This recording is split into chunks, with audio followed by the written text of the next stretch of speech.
So, Defending Jacob on Apple TV Plus, it's based on a book, which means that on any given week you can go and look up whether or not Jacob actually committed the murder.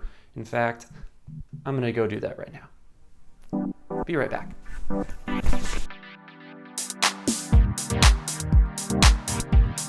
So, another good episode of Defending Jacob on Apple TV Plus. I really liked the first episode, and I think this episode was even better than the first episode.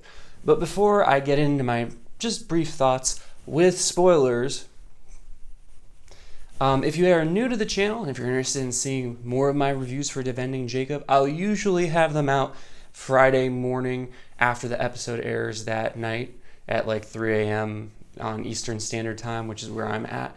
So if you're interested in seeing my videos, please subscribe to the channel so that we can finish the rest of this series together. So, getting into this episode, which was entitled Everything is Cool, which is a reference to, I think, two scenes. I think it's a reference to when Andy is going into the courthouse and he knows that he's about to find out that his co-workers know about Jacob and that his friends think he did it, and they know about the knife potentially.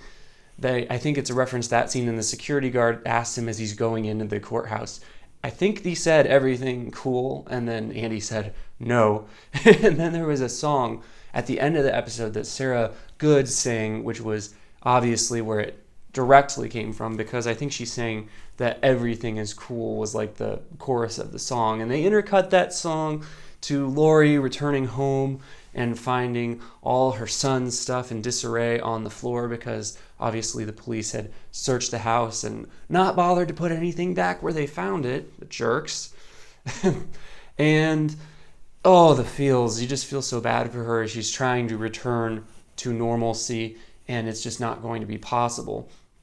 And I think that's where this show is really, really excelling so far, because as a mystery, it's not that great. Part of the reason that it might not be the best mystery is because the main character is not really investigating the mystery at this point. Like, he started out investigating the mystery sort of in the first episode, but it very quickly became him in the second episode when he discovers that his son has a knife, dealing with the possibility that his son might be about to be accused of a murder, and him actually trying to block the investigation in some ways because he went and threw the knife away. And it's already an indication that Andy, played by Chris Evans, might not be the squeaky clean protagonist that he seemed like he might be in the first episode. So you already see him, and to me it seems like he's already potentially doubting Jacob, because if you thought Jacob was innocent, I feel like you would want to hold on to the knife, because there might be some evidence that he didn't do it. But if you throw the knife away, then there's no way to verify, I feel like. But in this episode, you see him already not investigating because he gets taken off the investigation halfway through the episode, which is just a horrible situation to have your former co-workers turn on you like that. And I feel like Lynn, played by Sakina Jaffrey, who has been in a number of projects, I feel like I've never liked any of her characters, and this doesn't seem like an exception. I feel like she's really jumping the gun on the investigation. She was pushing Andy to grab someone way too quickly, and now she's arresting his son based on a fingerprint, which really, that's not a lot of evidence, quite frankly, to arrest someone on. I understand that she's going also possibly off of all the things that the kids are saying, but that's not really reliable either. It's also like, what are the odds? What are the odds that you would be investigating a murder that your son is about to be accused of? I mean, it's one of those contrivances that you forgive them because it allows them to tell the story, but it is kind of really, really crazily unlikely to happen. I felt like there were a lot of really good and tense scenes this episode. The rush back to the house to try and beat the cops there, and to, I don't know what he was hoping to do, like hide evidence, or at least to make sure there was nothing suspicious. But it, obviously, I don't know that he knew what they would find, so I don't know what he was hoping he would hide. I felt, I talked about how I thought Lynn came across as very unlikable, jumping the gun on the investigation and stuff, but I find Pam, played by Gabriel, I find her to be a lot more likable, and I feel like it's because she just seems reluctant to do what she's doing. Like, she's being very professional. She hasn't really showed any deference to Andy. She's doing her job, but she's doing it not with this, like, get out of my way, Andy, you're the problem. She just seems like she's very, very intent on doing the job, and it hurts her to do this to Andy. So I appreciate that sympathy that they're showing on her part.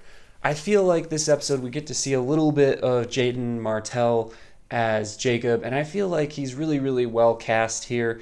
We have the final reveal of this episode that he says he found the body, and I think he's a really good casting choice. He reminds me of the quote that someone said about the character played by Kyle MacLachlan in Twin Peaks, is that he feels like the boy next door, if the boy next door spent a little bit too much time in the basement. And I feel like that works really well for this show because he seems like the boy next door, so you kind of feel this sympathy for him, but there's just these glimmers of darkness that make you wonder, is it possible? Could he have done it? I appreciated the entrance of Joanna Klein, played by two-time Emmy winner Cherry Jones this episode.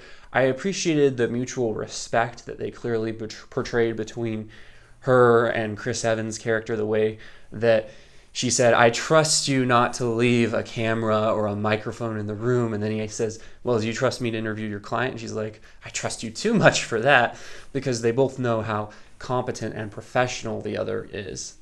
While I don't feel that this episode has the best mystery development yet, I think that there's some tantalizing possibilities there, but I feel like because they don't have a character investigating the case actively, it makes it a little harder to get the clues and the insights into the mystery that would make the mystery really engaging.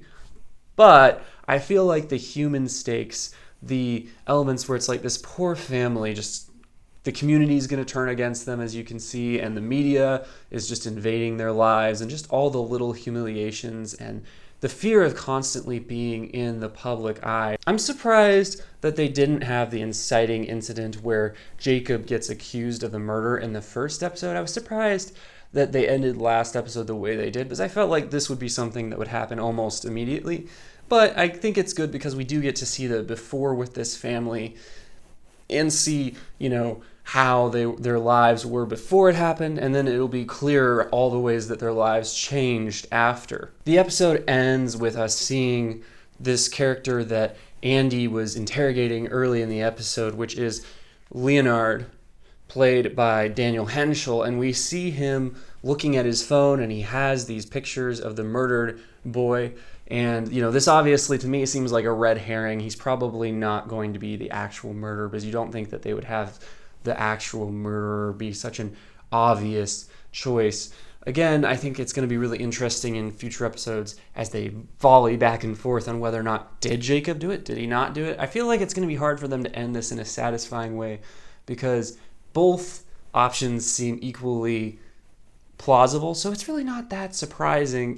Whichever way they choose to go, you could see how they could choose to go that way. So we'll see how it goes, though. I really enjoyed this episode. I felt like the first episode was strong. I felt like this episode was even stronger.